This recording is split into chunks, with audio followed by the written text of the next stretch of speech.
एक महिला के साथ बलात्कार किया जाता है। इतना ही नहीं, उसके पूरे शरीर को मुंह से नोचा जाता है और उसके बाद में उसके साथ ऐसी दरिंदगी करी जाती है कि उसकी लाश के साथ भी बलात्कार किया जाता है। तो आज मैं आपसे इसी ही घटना के बारे में बात करने वाला हूं। तो hello and welcome back, my name is Neeraj Sharma और इस घटना की पूरी सच्चाई, इस केस की पूरी डिटेल्स आप तक पहुंचाने के लिए मैं आपको लेकर चलता हूं देहरादून में। असल में देहरादून में एक जगह है जिसका नाम है हाथी बड़कला। उसी हाथी बड़कला जगह पर 31 जुलाई को कैबिनेट मंत्री के बिल्कुल आवास के ऑलमोस्ट नजदीक मानकर चलेगा, यानी जो बहुत ज्यादा पोश एरिया है, जो बिल्कुल वीआईपी एरिया है, ये जो घटना है ये बिल्कुल वहीं की है। उसी वीआईपी एरिया के पास में एक जगह है, यानी एक मॉल है जिसका नाम है सेंटेरियो मॉल। उसी सेंटेरियो मॉल के पास में पुलिस वालों को 31 जुलाई को एक लाश मिलती है। जब पुलिस वाले उस लाश को देखते हैं तो वो लाश पूरी तरह से खून में थी, यानी खून में एकदम लथपथ थी। वो महिला की लाश थी, उसके शरीर के जो कपड़े थे वो भी फटे पड़े थे। लेकिन सबसे बड़ी बात थी कि उस महिला के गालों से लेकर पेट से लेकर पूरे शरीर पर कांटे के निशान थे। उन निशानों को देखकर ऐसा लग रहा था कि किसी व्यक्ति ने अपने मुंह से ही उनको काटा हुआ है। जब पुलिस वालों को ये लाश मिलती है तो पुलिस वाले उस लाश को देखकर एक अंदाज में सहम जाते हैं, घबरा जाते हैं कि आखिर इतनी दरिंदगी इस लाश के साथ में किसने करी है। अब पुलिस वालों का पूरा औचित्य बनता था इस लाश की शिनाख्त करने का, ये पता लगाने का कि आखिर ये लाश है किसकी।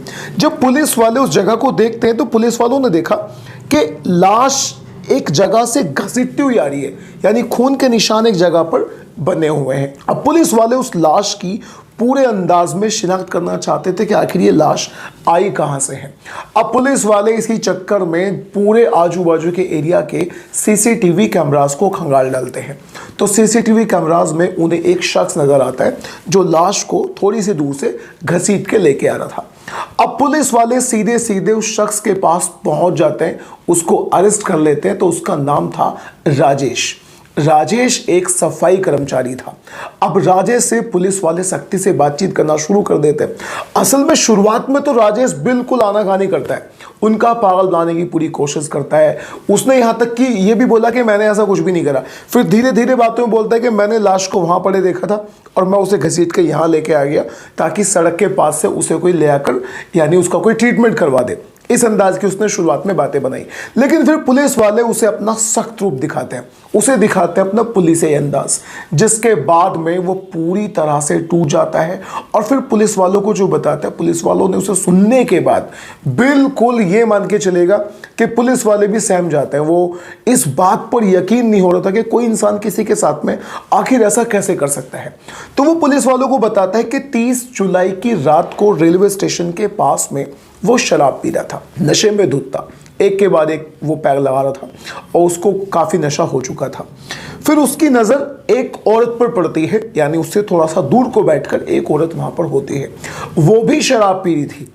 अब ये व्यक्ति उसके पास जाता है, दोनों आपस में बातचीत करते हैं और फिर दोनों ने एक साथ ही शराब पीनी शुरू कर दी। शराब पीने के बाद में ये राजेश नाम का व्यक्ति उस औरत से बोलता है कि अब मैं तुम्हें खाना खिलाता हूँ, चलो एक काम करते हैं, तुम मेरे साथ मेरे घर चलो। और वो औरत इसके झांसे में आकर ये उसको टेम्पो में ले आकर अपने घर ले जाता है। घर ले जाने के बाद भी ये दोनों लोग घर में बैठकर शराब पीते हैं। शराब पीने के बाद अब ये उस लड़की के साथ यानी उस औरत के साथ ज़बरदस्ती शुरू कर देता है, यानी उसके साथ रेप करने की कोशिश करता है। उस पर टूट पड़ता है क्योंकि वो अकेली थी, दूसरी बात वो नशे में थी। हालांकि ये भी नशे में था, लेकिन इसका तो इंटेंशन ही ये था, उसे घर ले आने का इसका यही इरादा था कि मैं इसे खाना खाने के बहाने घर लेके जाऊंगा और फिर इसके साथ ज़बरदस्ती करूंगा, इसका बलात्कार करूंगा। फिर ये उस पर टूट पड़ता है, लेकिन जो वो औरत थी वो इस अंदाज में ऐसा कुछ भी अपने मन में लेकर नहीं आई थी। उसे बहुत ज़्यादा अजीब सा लगता है, तो वो राजेश को धक्का देती है और इसी चक्कर में उसके गाल पर काट भी लेती है, यानी अपनी जान बचाने के चक्कर में अपने डिफेंस में वो उसके गाल पर काट लेती है। उसके बाद ये लोग बैठकर आराम से खाना खाते हैं। अब खाना खाने के बाद में कहीं ना कहीं राजेश के दिमाग में ये बात घर कर गई थी कि इसने मेरी बेइज्जती करी है और मुझे इससे अपनी बेइज्जती का बदला लेना है। तो खाना खाने के तुरंत बाद जब उस औरत को थोड़ा सा नशा ज़्यादा हुआ तो वो लेटने के लिए जैसे ही चली तो ये उस पर टूट पड़ता है। सबसे पहले ये उस पर हमला करता है और जब वो नशे में थोड़ा ज़्यादा थी तो उसके पूरे शरीर पर गाल यानी उसके गाल, पेट और हाथ पैर हर जगह पर अपने दांतों से काटता है। जरा सोच कर देखिएगा कि हमें जरा सी भी चोट लगती है तो हमें कितना दर्द होता है, लेकिन ये उस औरत के पूरे शरीर को अपने मुंह से, अपने दांतों से नोच डालता है। उसके बाद में उसके सर को पकड़कर बार बार दीवार में कई बार पटक के मारता है तो उसके शरीर से काफ़ी खून बहने लग जाता है और उसके साथ रेप भी करता है। और उसके बाद में घर में पड़े एक सिलेंडर को उठाकर उसके सर पर बहुत ज़्यादा वार करता है। अब उसके शरीर से बहुत ज़्यादा खून निकलना शुरू हो गया था, काफ़ी खून निकलता है, खून बह रहा था और ये उसको देख भी रहा था। फिर उसकी मौत हो जाती है, यानी राजेश उसको पीट पीट कर मार डालता है, उसके पूरे शरीर को नोचता है, उसके सर को दीवार में दबा दबा कर मारता है। फिर उसको जो वार करता है वो सिलेंडर से करता है उसके सर पर, उसकी मौत हो जाती है, ये उसकी हत्या कर डालता है। और वो यहीं पर नहीं रुका दोस्तों, फिर वो उसकी लाश के साथ में बलात्कार करता है। सबसे बड़ी बात यह है कि आखिर कोई शख्स किसी को मारकर उसकी लाश के साथ में बलात्कार कैसे कर सकता है। अब जब पुलिस वालों को वो ये बात बताता है तो उसके चेहरे पर किसी भी अंदाज में कोई शिनख्त या कोई पछतावा बिल्कुल भी नजर नहीं आ रहा था। ये आराम से उसे मारकर अपना और भी काम कर रहा था। हालांकि पुलिस वालों ने इसको बहुत जल्दी अरेस्ट कर लिया।